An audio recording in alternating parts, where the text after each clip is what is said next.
ગાંધીનગરથી 484 કિલોમીટર દૂર આવેલા દ્વારકા જિલ્લાના છેવાડાના ગામ કુરંગામાં આવેલી છે એક એવી અદ્યતન શાળા કે જે મોટા શહેરોમાં આવેલી ખાનગી શાળાઓને પણ ટક્કર મારે તેવી છે।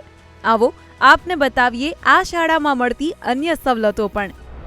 અમારી શાળાનું નામ શ્રી કુરંગા પ્રાથમિક શાળા છે। અમારી શાળામાં લાઇબ્રેરી સુવિધા છે, જેમાં અમે પુસ્તકોનું વાંચન કરી અને વધારાનું જ્ઞાન મેળવીએ છીએ। અમારી શાળામાં આરોની સુવિધા છે। ગુજરાત સરકાર દ્વારા અમને વિનામૂલ્યે પાઠ્યપુસ્તકો અને ગણવેશ અને શિષ્યવૃત્તિ આપવામાં આવે છે। અમારી શાળામાં રમતગમતના સાધનો છે।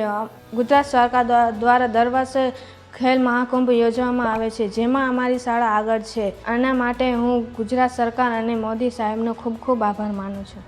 અમારી જે કુરંગા પ્રાથમિક શાળા છે એમાં તમે કોઈ પણ વસ્તુ ના હોય એવું નહીં બને। આ શાળામાં ખૂબ જ સરસ એક સરકાર દ્વારા બિલ્ડિંગ આપવામાં આવ્યું છે। એમાં સરસ મજાના ચિત્રો દોરવામાં આવ્યા છે કે જેથી કરીને બાળકોને ત્યાં બેસવાનું મન થાય। એમાં સરસ મજાની બેન્ચીસ છે, સરસ ફર્નિચર છે। એ સિવાય શાળામાં સરસ મજાનું રમતનું મેદાન છે, કિચન ગાર્ડન છે, તેમજ MDM શેડ છે। શાળાના બાળકોનો જે યુનિફોર્મ અને ગણવેશ સહાય એ સરકાર તરફથી વિનામૂલ્યે આપવામાં આવે છે। ગવર્મેન્ટ તરફથી વિનામૂલ્યે પાઠ્યપુસ્તકો આપવામાં આવે છે, રમતગમતના સાધનો આપવામાં આવે છે।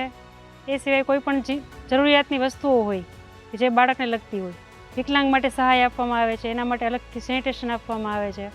દરેક સુવિધાઓ સરકાર તરફથી આપવામાં આવે છે। એ માટે ગુજરાત સરકાર તેમજ મોદી સાહેબનો ખૂબ ખૂબ આભાર। આ શાળામાં માત્ર અદ્યતન સુવિધાઓ જ નહીં પણ શિક્ષણ પણ સર્વોચ્ચ કક્ષાનું આપવામાં આવે છે અને આ શક્ય બન્યું છે ભારતના યશસ્વી પ્રધાનમંત્રી શ્રી નરેન્દ્ર મોદીના માર્ગદર્શન હેઠળ ચાલતી કેન્દ્ર સરકાર અને ગુજરાત સરકારના અથાગ પ્રયત્નોને કારણે। જય જય ગરવી ગુજરાત।